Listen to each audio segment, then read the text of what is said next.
Hello, everyone. Welcome this morning. My name is Lou Farina. I'm going to be your presenter today. Our workshop is entitled Business Planning and the COVID-19 Pivot, and we're going to talk about best practices and resources to refine your business plan. I'm going to talk a lot about business plans. On the call with us, I have Laura Cerner. Laura is one of our administrative assistants and program manager for the CARES program, and she'll be joining us today. Hello, good morning, everyone. We're going to give you guys a few minutes to just filter in. I know we had quite a few sign up. Before we get started, we're going to wait a few minutes to allow all of those to log on. Perfect.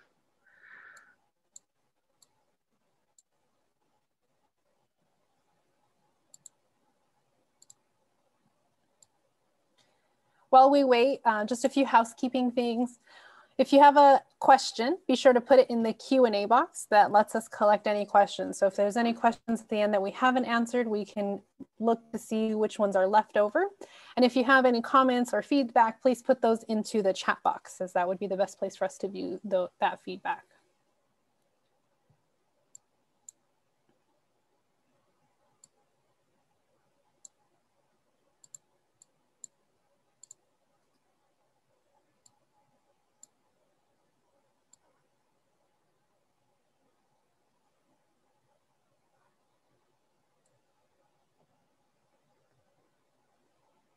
We'll give a few more seconds to let you all come in.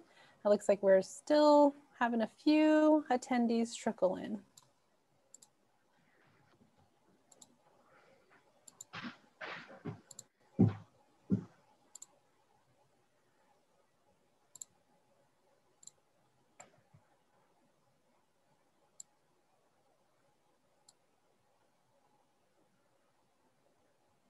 All right, Lou, we're at 19 attendees if you want to get started. Okay, so again, Lou Farina from the SBDC. This is the Business Planning and the COVID-19 Pivot Workshop webinar. I will be your presenter today. Again, we have Laura Cerner, one of our program assistants, to help out, and she'll be also addressing you today. So today we're going to talk about business planning, and I'll give you just a very, maybe fairly academic definition of business planning. It encompasses the goals, strategies, and actions that you envision taking to ensure your business start and growth. Okay, so that's a little bit of an esoteric definition. We're going to probably talk more about business plans than the act of planning per se. So I think you'll find it to be a more of a hands-on and practical workshop. So this is me, all dressed up. So my background is in technology ventures. I worked Fortune 100 corporate ventures for a long time. Was an angel investor here in town, strategic advisor, and today I work for the SBDC, specializing in working with companies that are commercializing their technology. So I've seen business plans for a very long time, how they have evolved, and how to use them today. And so I'm glad to share that type of my background and experience with you. Great. And to get to know all of you today, we're going to be launching a poll before we get into our counseling services, just so that way we get to know who's with us today. And we'll allow about 30 seconds for this poll. And then I will share those results with Lou as well, so that way he can know who's in our audience today. So that poll is now live. If you would all please answer. No, this is the wrong poll. Let me find the other poll, Lou. 1 second. Okay. There we go. Now we can know who's with us today. And it's just asking how long you've been in business, if you have not yet started, if you've been in for less than a year, or if you've been in business for more than 10 years. And this will help Lou know how he can best support you during this workshop. And we'll allow about 20 more seconds for this poll.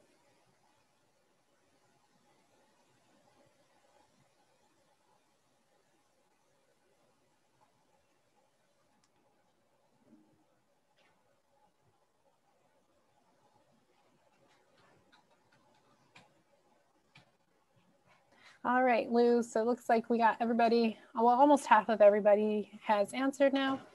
It's pretty even across the board, although we do have 27% who've been in business for more than 10 years, and the rest are either not yet started, less than 1 year, or 1 to 5 years. Okay, perfect. Okay, great. We'll talk about business plans in the context of new businesses as well as existing businesses. So perfect. So let me, I'll move on. Let's just talk, I want to talk to you a little bit about the SBDC, who we are. This is an opportunity for us to do a commercial segment here. So we're part of America's SBDC Arizona network. The SBDC is a national organization. It runs in every state. Anywhere you go, you can find an SBD resource. Our state, of course, is Arizona. We're the Maricopa SBDC. There's 10 SBDC centers in Arizona. The Maricopa SBDC happens to be one of those 10 centers. So again, if you move locations or you wind up in another location here in Arizona and you need SBDC assistance, it's available to you, and the entire state is covered with counselors. In the Maricopa Center, we've got 17 counselors right now. Very diverse backgrounds, and that actually adds strength to our network because we're able to help our clients by utilizing each other's backgrounds and resources. What we do primarily is counseling services.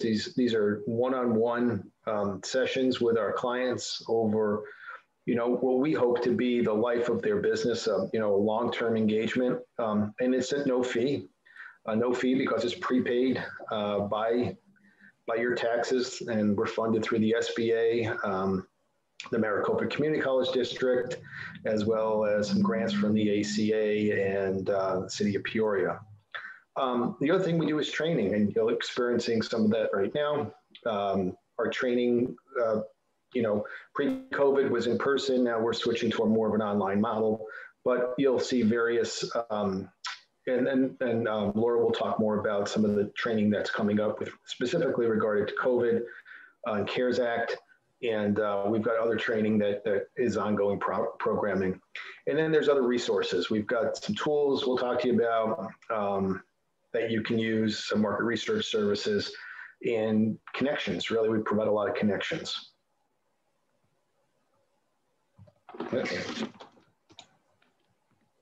Okay, so technical assistance areas. What are the areas that we cover? Again, very, very broad coverage through varied backgrounds.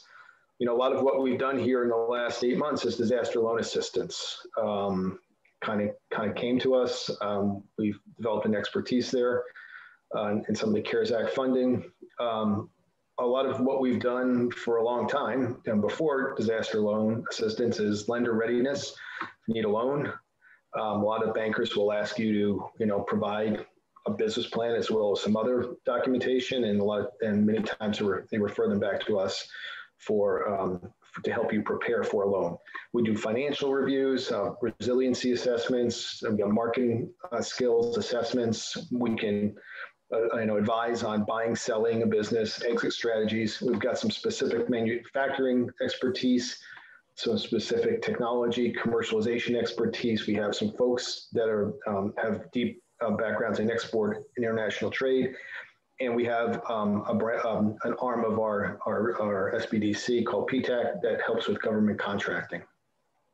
You see the website there. You can Google us, and you'll get more information. So there's some tools here, and I'm gonna talk about a little bit more later in the context of what we're doing, but really there's some very powerful no-fee tools that are available to our clients. We've got something called a growth wheel, which is a way to assess and make decisions in your business.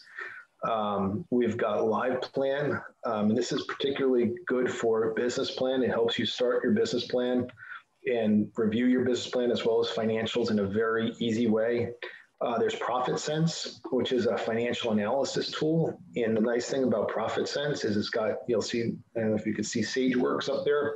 SageWorks is industry benchmark data. And so we've got existing financials, especially for your more mature companies. We can run your financials and compare them to other companies of similar size and similar segments in similar industries and similar geographies, and see how you stack up. IBIS World, again, on the front end of business planning, and if you've got to cite third-party research, which a lot of people do, a lot of companies, we've got access to IBIS World. These are canned reports. I call them canned because they're existing reports by subject. They're no fee to you, to me, and to you. You know, I think the street price is between $1,000 and $1,500 per report. They're very valuable. And we are able to run those reports for clients who need that third-party validation research. We can run as many as you need. And then there's SBDCnet.org, and that's an organization that we're connected to that can do some customized project work, market research. So as Lou mentioned, we do have some more upcoming trainings and webinars. This is specific to addressing the COVID pandemic and supporting small business owners during this time. One of the more exciting ones that we do have are the restaurant series. This one is very exciting for those small restaurant owners. This is going to be a roundtable discussion where individuals can actively participate in the discussion around what are some best practices, especially during this time. We also will have a marketing series, which is very exciting for a lot of our small businesses, especially as they move to more online platforms to run their small business. And to register for those, we provided the link. It's maricopasbdc.com/events. Similar to the way that you registered for this event, you'll be able to register for these upcoming events as well. And Lou, if you can go to the next slide.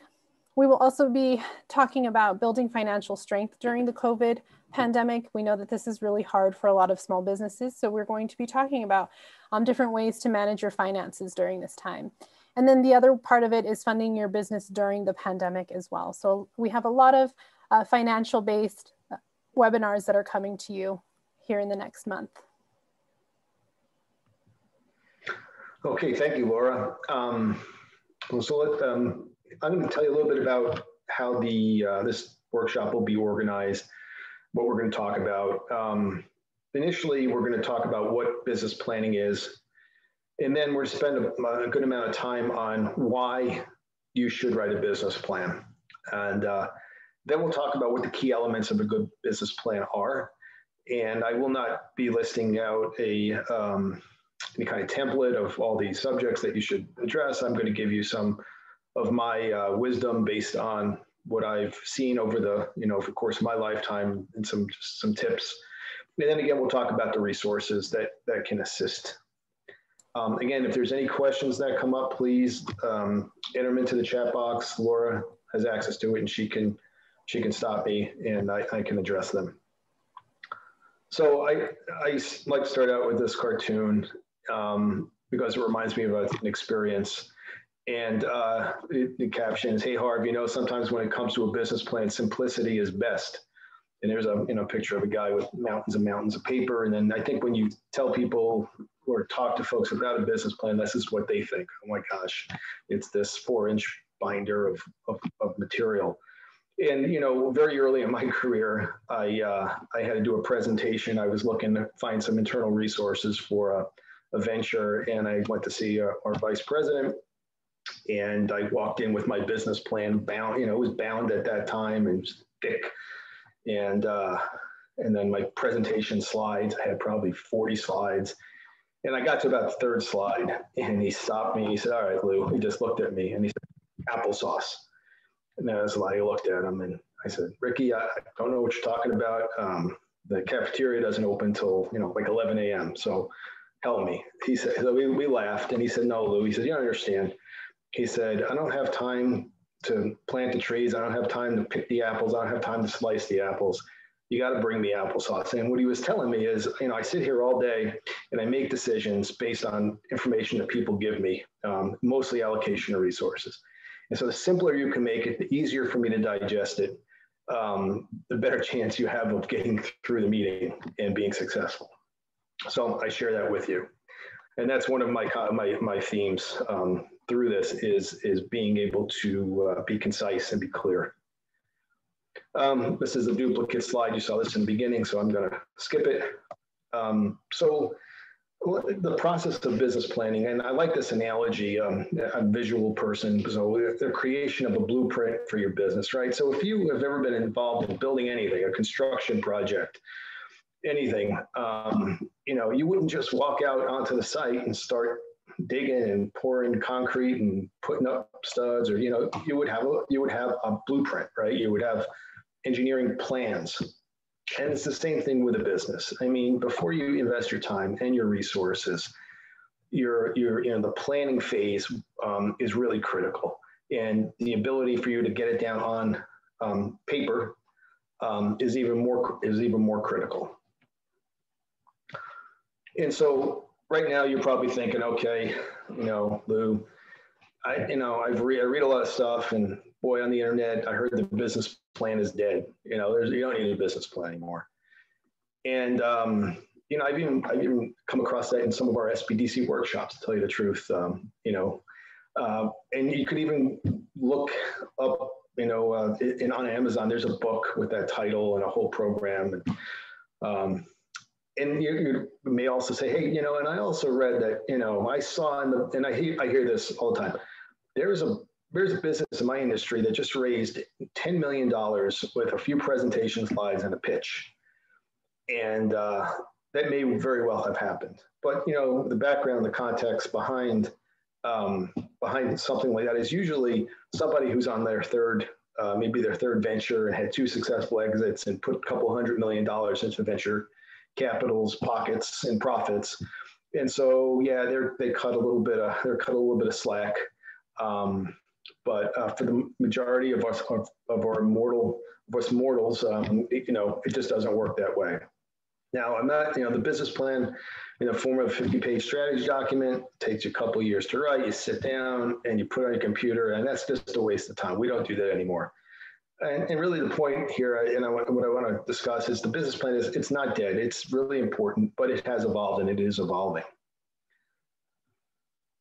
So, another visual I like, bet on the jockey, not the horse, right? So if you're dealing with stakeholders, whether they're investors or lenders or partners or anybody who's evaluating you, when they look at your venture, they're going to look at you and your management team and your abilities. And so in this analogy, the horse is your idea or your technology or your business concept, and the jockey is you and or the team.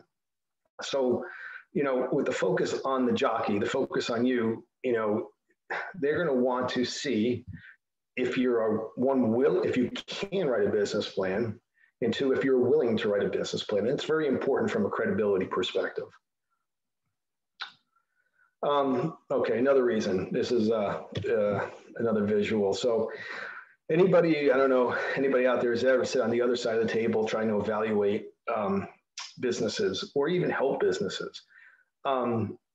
Sometimes it feels like, I don't know if you've seen Star Trek, this Vulcan mind, where you're trying to get inside somebody's mind, right? You just wish you can get in there and just read their thoughts, because doing it orally is really, really, really inefficient and very difficult. So there's a rule that I use about 3 to 1, and it's probably more than that. So if it took you 40 hours to write a business plan, and that's probably not unheard of, you don't do it all at once, it would take probably, somewhere maybe 120 plus hours of oral conversation for me to extract it from your brain, take notes, and make sense of it. And there aren't many people that are willing to work that hard, honestly, to help you out. Now, if you're paying a consultant, they may do that for you. It costs you a whole bunch of money. I'm not sure that you really want to write a business plan via an interview type of process. So it's real efficient to be able to write down what you're thinking about in an organized business plan kind of format. And then there's just the written word, right? There's something about, if versus verbal efficiency, it's more accurate. And again, credibility. Can you write it? And can you organize your thoughts?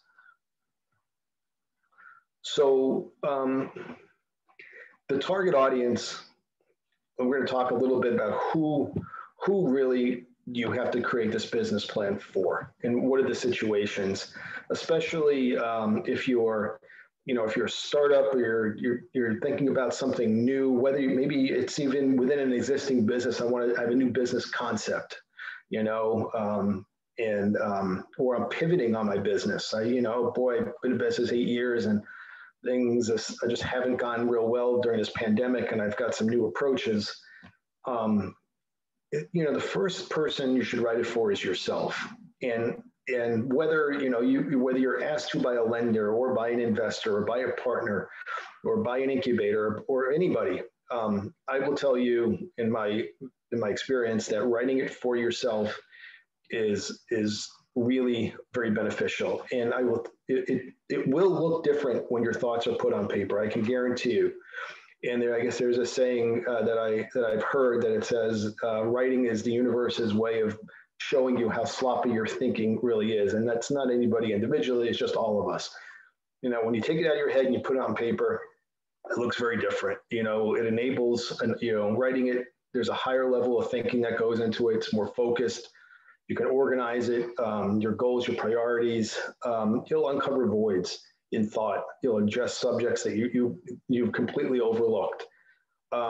There's also a task element to it. You can daily progress keeps you motivated. You're writing something, you're creating something, and I can promise you, you will feel like you've made a substantial difference in progress if you go through the exercise. I will also tell you that as an advisor, if you come in, or any advisor that wants to help you, aside from lenders and required business plans, if you have done some work prior, we will be together so many steps ahead of if you come in cold and don't necessarily have anything organized, put on paper. So let's talk a little bit about other stakeholders, other target audiences. And what they require typically for engagement. Okay, so on the left-hand side, there's 7. There's, let's talk about banks, equity investors early, maybe strategic partners, key hires, let's say incubators for early stage folks, competitions for money, and advisors. So let's talk one by one. If you go to a bank for a loan, okay, they're going to want your financials, right? They're going to want your bank statements. They're going to want your financial history, your P&Ls. They're going to want your, if you're looking for a loan to expand your business, they're going to want a financial forecast. You're going to fill out a bank application for the loan, and they're going to ask you for a business plan. Business plan proves to them that you understand what you need, why you need it, how you're going to spend your money, and how they're going to get paid back. Okay. Now, if you're earlier than that, earlier, maybe you're starting your business and you're not really eligible for bank loans. Maybe you're talking to early investors. I deal with a lot of clients who are in this space. And so what would an investor require? Well, to get an investor really interested, usually there's a one-page overview that you put together, and this kind of circulates and helps, kind of the bait, a real concise piece of information that helps attract maybe investors. And then you'll get to a pitch, and they'll ask you to pitch, and you'll have to have a pitch deck. They'll want to see your financial forecast. You won't have any financial history. And then if you're dealing with an organized group of investors, which there are many angel groups, let's say, they'll have a formal application. And one of the requirements will be a business plan. A lot of the information from the application could be redundant to the end of the business plan, but they're still going to want to see the business plan. What most folks do is take their business plan, copy and paste over information into the application and the financial forecasts. So let's say there's a strategic partner. And what I mean a strategic partner, somebody who you're going to work with that's going to invest something maybe other than money with you. Maybe you're going to do some joint marketing, or maybe there's a manufacturing agreement where you're going to invest people or resources, maybe time, maybe equipment. So typically, to attract that kind of partner, they're going to want to see your pitch deck, and they want to see what you're thinking about, and they'll ask for a business plan. They'll ask you, and again, it's a credibility thing. It helps them understand, other than, a 20-minute or an hour conversation over a couple of beers, or coffee or whatever you drink. A business plan will give them the detail they need to feel comfortable. And this is key hires. It's critical. I think people overlook the fact that if you're going to make a key hire, and whether you're later stage and they're going to be salaried, or early stage, and you're looking for somebody to work with equity, a business plan is going to be key to helping them understand whether they want to invest their time working with your company. Incubators. Some early folks will go into incubator accelerator programs. They're not open doors. There's an application to get in, and they'll ask you for the beginnings of a business plan, something. They'll help you with a business plan as you get through it, but they'll want to see something up front. And same for competitions. There are competitions, Venture Madness, the AIC Challenge. There's other pitch competitions. You don't need a pitch deck to pitch, but a lot of times they want a business plan as well as an application to go with it. And again, advisors such as myself and or consultants, a pitch deck and a business plan is really what we need to get started to really help you, and at least the foundational work for that business plan. So again, you look up and down, lots of different things are needed. Commonality, business plans are needed, and they're still required. So what are the elements of a good business plan? Let's shift gears here a little bit. And so we talked about it. It's brief. It's not a novel, but it's not a single-page document either. Okay, so it's not the 50-page binder, and it's not a one-page overview. And it's really not an operational plan tied to resources and schedule, right? So I don't know if you've ever seen a construction schedule or project schedule. It's not that. Although you may want to tie some key milestones into the business plan, but you're not getting down to a planning mode in your business plan typically. So anybody who's done lean work, lean canvas, and which is a foundational piece of work that helps formulate a business plan, is really good to share with somebody, but it's not a substitute for a business plan. It can be a foundational piece as you start to write your business plan. Valuable, but again, not a substitute. It will be outdated by the time the ink is dry. So, ink, we don't use ink anymore term, but it's always going to be outdated. And so, I have people or clients that I work with that say, well, I don't want to give you my business plan. It's outdated. And I would much rather, I tell them, I'd much rather you provide me what you have now, and we can talk about what's outdated, than try to update it, take 2 months, and by the time you've written it and updated it, it's probably outdated again. So that's just part, it's just part of the process. Again, it won't be 100% accurate. It's not a living document. And another tip I'll give you is follow template formatting. So if there's formatting in a template as you write it, you make sure you follow it. And the reason is, if you're reading a lot of these business plans, if you can't organize the text and the flow of what goes to what, and by numbering and paragraph indentations, I think it's really hard to read.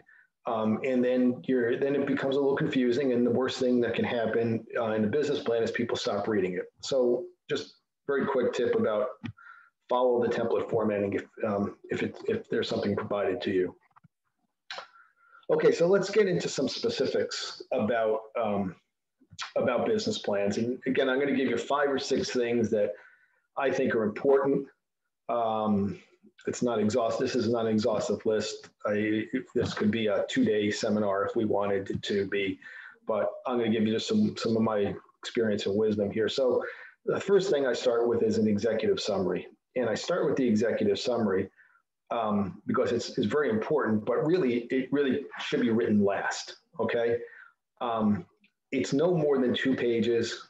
It is typically 1 page. I strongly prefer 1 page, but if it has to go to 2, then it's 2 or part of 2. It's the most salient points of your business plan. It's written last. It needs to be consistent. So part of the problem is if you write it first and then you write your business plan, a lot of times it's not consistent. You'll go back and you'll read it, or somebody will read your business plan and go, well, that's not what you said in the executive summary, or even vice versa. So you got to make sure that it is consistent. And, there are there'll be data points or numbers, market sizes, shares, some quantitative metrics that need to match up what's in your business plan. So make sure, it is consistent. It takes a little bit of work. Simple, digestible. Again, this is the applesauce of the applesauce. And this could be the only thing that could be read.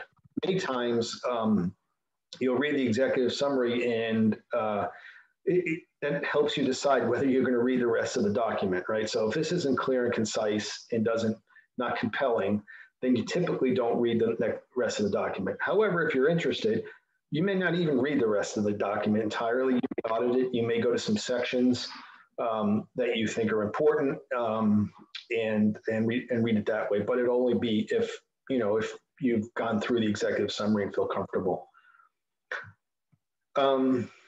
So another really important point in a business plan, and this is in your business really as your idea, is your value proposition.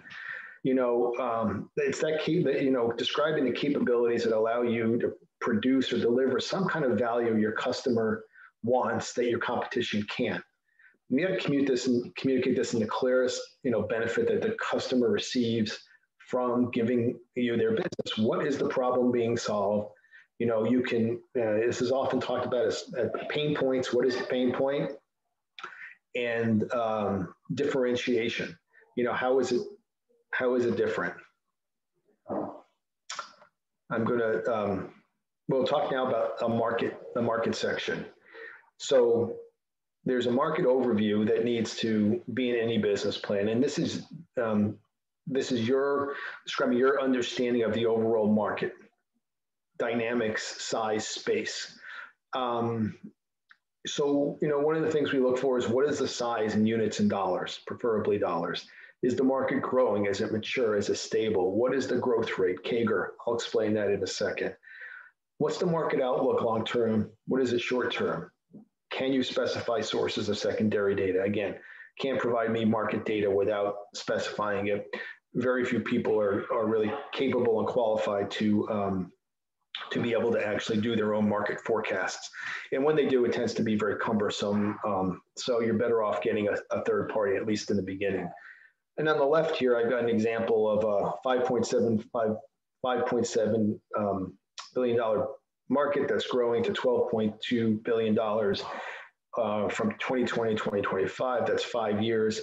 And the CAGR is 21%. And that means it's growing at compounded at 21% per year. Okay, so if you took 5.7 and times it by 1.21, took the product of that and times it by 1.21, for 5 years, you would get $12.2 billion. So this is important because, what folks are looking for when you're being evaluated is the size of the market and the growth rate. Okay, so if you have a large market that's growing slowly, yeah, there's opportunity there, but you're going to have to be pretty specific about what it is. If it's a small market that's growing fast, That's an opportunity also, but it's a different kind of opportunity that needs to be described. If it's a big market that's growing fast, well, that's the best of both worlds. Everybody loves that. Huge market, continue to grow. If it's a small market and it's not growing very fast, well, there's still opportunity there, but people won't be nearly as excited about it unless you can show how you're going to take a significant share of that from your competitors. Again, the market overview section needs to be concise. This is a section where there's a lot of market data out there.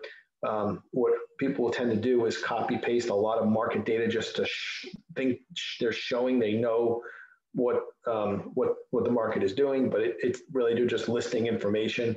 You really have to write something that's digestible and coherent. The next thing we'll talk about are customer segments. Who are your customers? You really have to know your customer. And I can't stress this enough. Now on the right here, and it's very hard to see, I'm sure there is a persona, and many times companies will go as far as creating these personas of their end customers. And this is a consumer, this is maybe a B2C kind of play, but B2B actually works for B2B also. So you don't have to create personas, but I really like to see personas if people will go that far. And in the persona, it's the demographics, the age, the gender, the income, the geography, where they work, where they live. What about their personalities? What about their behavior? How do they spend? How do they consume? How do they use? You may not know all of this, but you should know as much as you can as you continue to refine what you do know. Now, again, this can work for B2C, B2B type of business. All customer segments also, they're a little bit different. There's still demographics, there's still geography, there's still even behaviors and structural things within businesses that are your targets. But the more you understand your customer, the more and that you can communicate it in this business plan, the better off you're going to be as you engage with external stakeholders. Okay, so let's talk a little bit about competition. And this is, again, it was one of my red flag warnings, right? So the worst thing you can possibly do in your business plan is say, I'm going to leave this section blank because I have no competition. That typically gets the plan closed pretty quickly and gets buried under the pile of papers on the desk, because there's always competition. It may not be direct, but there is always competition. So in here, I pulled this off the internet. Just it's a quick matrix. It shows some differentiation of Google versus other search engines. Something like this, keeping it fairly simple, is good. With in the text, you list the companies that compete with you, their products, services, where they compete across the board, specific products, certain customers, certain geographic segments. And again, this is a trap also to go too far, right? So there's usually lots of information on your competitors, and folks will tend to do this cut and paste of large chunks of information, and all of a sudden their competition section is 10 pages long, and it's really not digestible, right? You've got to, again, get it down to a form that it makes sense. 2, 3 good pages is usually will take care of what you need. So the management team and advisors, and I'll talk about them separately. So they're going to want to know who's behind your business. And typically, your management team, it will go towards the back of the business plan. There may be some introductory information up front, but include some brief biographies of your management team, or you, if you're just a solo entrepreneur. But what's important is that you summarize your experience of your experience and how it relates to the business. And then your key employees also. So if you've got some deep domain expertise, and it aligns with the business, that's really good. If your employees or you have done previous exits before, or if you're a startup and you've been involved in exits and startups, that's really good too. So anything that you can put that really is applicable to your business, to the skills that you think you're going to need, needs to be in those biographies. Again, can't be a life story. You know, it's at the most, it's a quarter, a third of a page biography on the key employees and yourself. And then there's the other piece is the advisors. And so a listing of, your professional support advisors. So it could be your lawyer, it could be people you pay, your lawyer or your accountant. But really what stakeholders will look for are people that you've reached out to network with that that will advise you in areas maybe that you're not as strong as. And so this shows a couple of different things. It shows one that I'll use the term, it's probably overused, that you're coachable, right? That you actually know that you need some help. Everybody does. Anybody who's been in a business knows they don't know everything. And, you know, if you do, you probably haven't been that successful or you're fairly overwhelmed. And then you know how to also build relationships and reach out to advisors and enlist them. And then three, it shows advisors are interested in your business. So kind of there's a level of validation. Advisors don't have to be paid. They don't have to have equity. You know, a lot of people will come and say, I want, 1.5%. It doesn't have to be like that. I will tell you in our ecosystem here in Arizona, there are plenty of people that are out there that have been in, startups and been in business that if you just ask for help, they're more than willing to provide support to you. Risks. Okay, another red flag.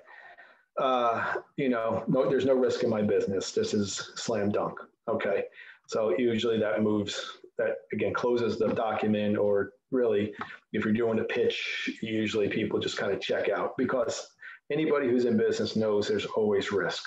And if you say there's no risk, you're either uninformed, you didn't do your homework, or you're just in denial.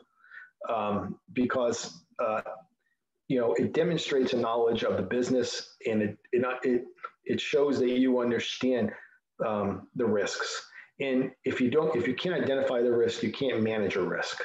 So I will tell you that if you don't think you have risk, or you want to, maybe not be forthcoming, if you're dealing with savvy business people who have been in the, business space before, and maybe have done investments before, or lenders, with a very, very short period of time, they, with an engagement, they can identify your risks.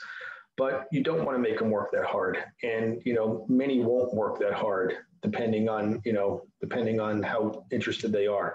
So there's no shame in identifying your risks and offering some mitigation. And those are areas that you need some help, or you're looking for some solutions. Again, very, very important.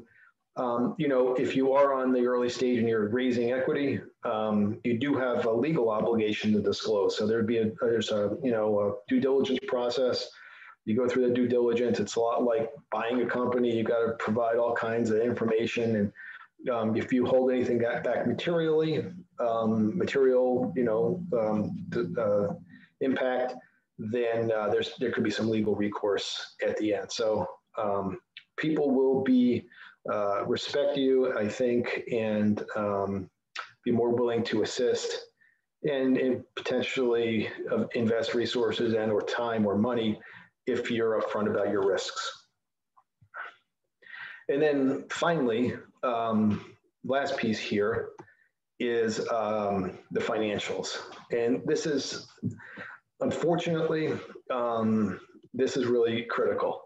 And I say unfortunately is because what we find is there's a lot of good business people that know their business pretty well, but haven't been skilled in financials through no fault of their own.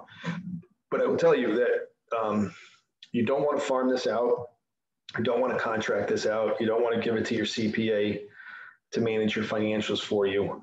It's important that you as a business owner or a startup founder understand your financials. So in the financials, it's your pro forma. These are your profit and loss statements, your cash flow, your balance sheets. They're going to look for some history also. So the pro forma is usually your forecast. And they're going to, from a history perspective, you're going to have, if you have 2 years of history, a banker's going to want to see the latest by month, latest year, maybe the prior year by year, and it needs to match your taxes. So make sure that your books match your taxes, and I can't stress that enough. And then in your projections, if you're providing projections, the profit loss, cash flow, the balance sheet, usually it's 3 years, 1 or 2 by month, and year 3 by fiscal year.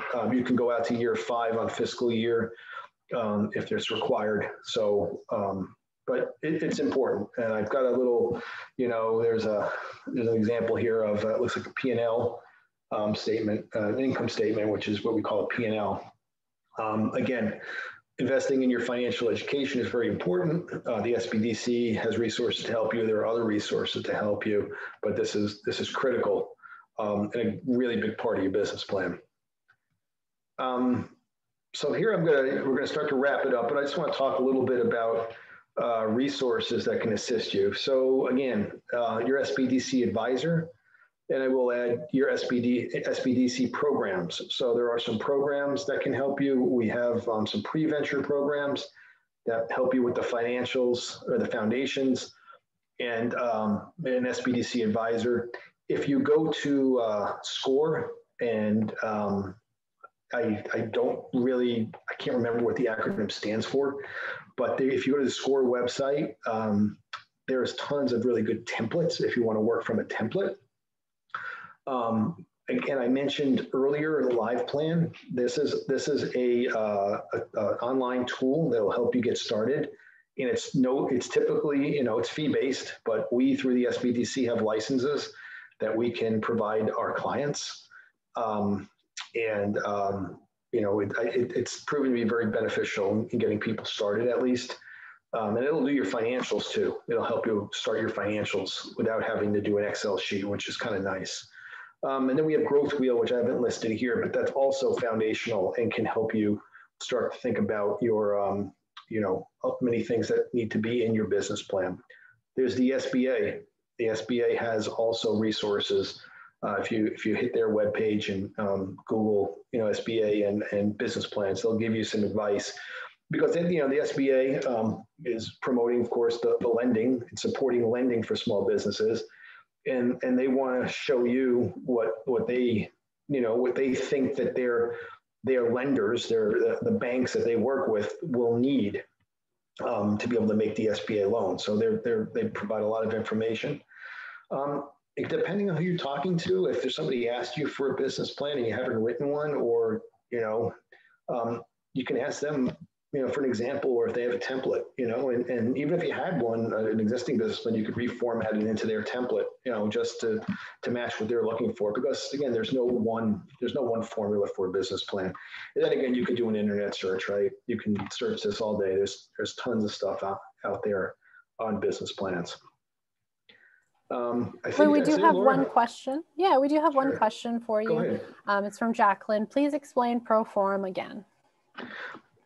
So I will go back. So Proforma, I think the term Latin really means forecast. I think the Proformas are typically, it's the forecast from now.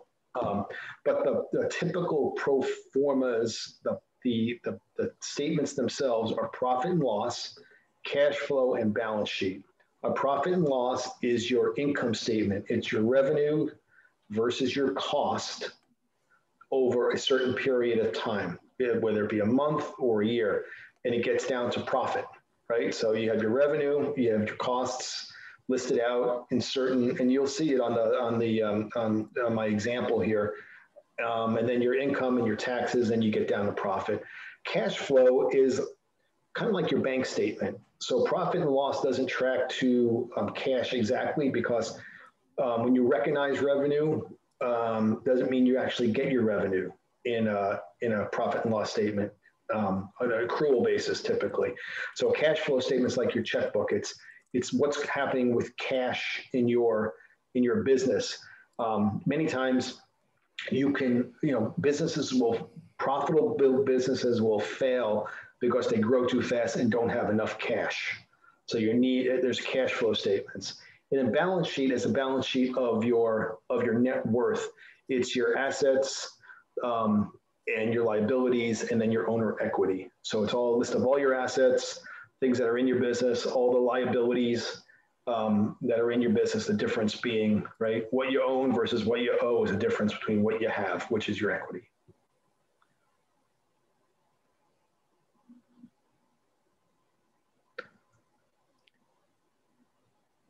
If there's any more questions, feel free at this time to put them in the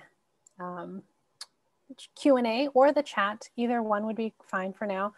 And then just a reminder that we will be offering cash flow management webinar in January. So be sure to check out the SBDC calendar and register as well. Okay. Any more questions, Laura? Not that I am seeing. Okay, all right. Again, this presentation is recorded.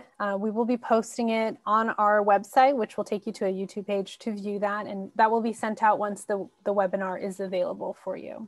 Some other things that I do want to point out to you is where you can request counseling. Lou had mentioned that a few times, that your SBDC counselor is a great resource for you and your business plan. Where you would go is our website, maricopa-sbdc.com, and there is an icon on the bottom left-hand corner, and it says request for counseling. That will take you to our electronic request for counseling page. Some other things that I do want to highlight on our webpage is there is a section to view our counselor biographies. This is a great place for you to look to see which counselor might support the needs that you currently have for your business. Our training calendar is also on our website. That is where you will go to register for our upcoming January events. And then be sure to follow us on social media to stay current on different programs. We also post different information for small businesses from not only our partners, but also from city-specific regions. So like if City of Peoria is having a webinar, that is a place where we would post it, would be on our social media. So be sure to follow us at Maricopa SBDC. And so thank you for joining us today. Again, here's Lou's information if you'd like to get in contact with him and email him. And then at the end of this webinar, we will have an evaluation. This survey is to help us better understand how we can support you during COVID. So we do ask that you do complete that survey so that way we can curate our programs to best support you. And so we thank you for your time and thank you for joining us today. And we wish you a happy holidays. Yes. Thank you, everybody.